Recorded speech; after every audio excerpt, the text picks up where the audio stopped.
Hi hello నమస్తే welcome to auto వాళ్ళ updates. ఇప్పుడే మన సిద్ధార్థ్ గారు నటించిన 3 BHK మూవీ చూసి రావడం జరిగింది.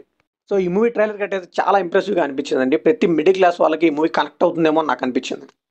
అండ్ మనం చూస్తున్నాం కదా, సిద్ధార్థ్ గారు ఒకప్పుడు లవర్ బాయ్ రోల్ చేసేవాళ్ళు. మొన్న వచ్చిన చిన్న మూవీ నుంచి మంచి సీరియస్ సబ్జెక్ట్స్ అయితే తీసుకుంటున్నారు. సో ఈ మూవీలో కూడా పక్కా కంటెంట్ ఉంటుందని నమ్మే ఈ మూవీకి అయితే వెళ్ళాను. సో మరి ఈ మూవీ ఎలా ఉంది, అసలు వీకెండ్ ట్రై చేయలేదని డెప్త్ వ్యూలో మాట్లాడుకుందాం. ఈ మూవీ బేసిక్ స్టోరీ ఏంటండి, మనకి ట్రైలర్ చూస్తేనే అర్థమైపోతుంది. ఒక మిడిల్ క్లాస్ ఫ్యామిలీ ఉంటారు. అందులో ఎలా అయినా సరే వాళ్ళు ఇల్లు కొనాలి, ఇల్లు కట్టుకోవాలి అనే ధ్యేయంతో బతుకుతూ ఉంటారు. అయితే ఈ అబ్బాయికి అయితే చదువు రాదు సిద్ధార్థ రోల్కి. అండ్ అలానే అమ్మాయి ప్రతిదీ అన్నింటికి సాక్రిఫైస్ చేస్తూనే ఉంటుంది. సో వీళ్ళంతా కలిసి సొంత ఇల్లు కొనుక్కున్నారా లేదా అనేది remaining part of the film. కిమ్యూలో పాజిటివ్ విషయానికి వస్తే పర్ఫార్మెన్సెస్ అండి, ఒక్కొక్కరు ప్యాక్ ఆడేశారని చెప్పాలి. ఒకళ్ళని మించి ఒకళ్ళు చేశారని చెప్పొచ్చు. ఆ 4 క్యారెక్టర్స్ మాత్రం ఎరక్కొట్టేశారు. వాళ్ళకి రాసుకున్న క్యారెక్టర్స్ కూడా అలా ఉన్నాయండి. అటు ఆర్క్స్ కానీ అవన్నీ చాలా గ్రౌండెడ్గా, చాలా రియాలిటీకి దగ్గరగా మనం రిలేట్ చేసుకునేలా ఉన్నాయి. సో సిద్ధార్థ్ గారి రోల్ అండి, ఒక యావరేజ్ గాయ్ ఈ సిస్టంలో సరిగ్గా ఫిట్ అవ్వలేక తన లైఫ్ కెరియర్ని తను నాశనం చేసుకుంటూ ఉంటాడు. అండ్ శరత్ కుమార్ గారు వాళ్ళ పిల్లలకు నచ్చింది చేయనివ్వకుండా వాళ్ళు చెప్పారు వీళ్ళు చెప్పారని చెప్పి వీళ్ళ మీద రుద్దుతూ ఉంటారు అన్ని. ఇంకా ఈ హీరోయిన్గా చేశారు, ఆవిడ పేరు నాకు సరిగ్గా గుర్తులేదండి. ఆవిడైతే చాలా బాగా చేశారు. అన్న కోసం అన్ని సాక్రిఫైస్ చేసే రోల్లో. సో ఇంక ఈ 4 క్యారెక్టర్స్ని ఆ టైమ్ లైన్స్లో చాలా బాగా చూపించారు. ఎస్పెషల్లీ సిద్ధార్థ్ గారు యంగ్ బాయ్ లుక్లో అయితే కుమ్మేశారు.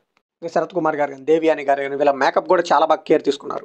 ఈ మూవీలో ఒక్క కాన్సెప్ట్ కాదండి, పెరుగుతున్న రియల్ ఎస్టేట్ ధరలు కానీ, అండ్ అలానే ఫోర్స్డ్గా ఐటీలోకి ఎలా వస్తున్నారు అనేది, వాళ్ళ జాబులు పోవటం కానీ, వాళ్ళ కష్టాలు ఇవన్నీ కూడా చాలా బాగా టచ్ చేశారు. సో కొన్ని సీన్స్లో అయితే మిడిల్ క్లాస్ వాళ్ళు పక్కా ఏడుస్తారని నాకు అనిపిస్తుంది. అండ్ టెక్నికల్ విషయానికి వస్తే ప్రొడక్షన్ వాల్యూస్ టాప్ నాచ్ అని చెప్పొచ్చు. సినిమాటోగ్రఫీ ఈ మూవీకి ఎలా తీయాలో అలాగే తీశారు.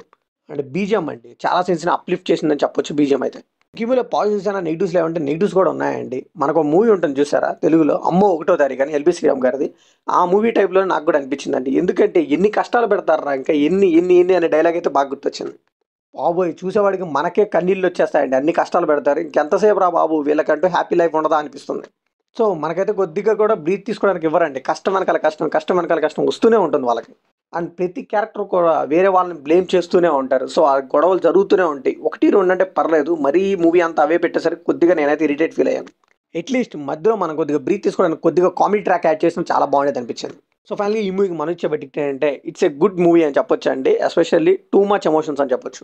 సో చెప్పాను కదా, అసలు మిడిల్ క్లాస్ లైఫ్లో ఎన్ని కష్టాలు ఉంటాయి అన్నింటినీ చూపించారని. సో మీకు హార్డ్ హిట్టింగ్ డ్రామా కావాలి, ఎమోషనల్గా అంటే చూడండి. మరీ టూ మచ్ ఎమోషనల్ మేము హ్యాండిల్ చేయాలనుకుంటే స్కిప్ చేయొచ్చు. సో ఇది కంప్లీట్లీ నా ఒపీనియన్ మాత్రమే. మరి ఈ మూవీ మీకు ఎలా అనిపించిందో కమెంట్లో షేర్ చేసుకోండి. లైక్ చేయండి, షేర్ చేయండి, వెళ్ళి సబ్స్క్రైబ్ చేసుకోండి.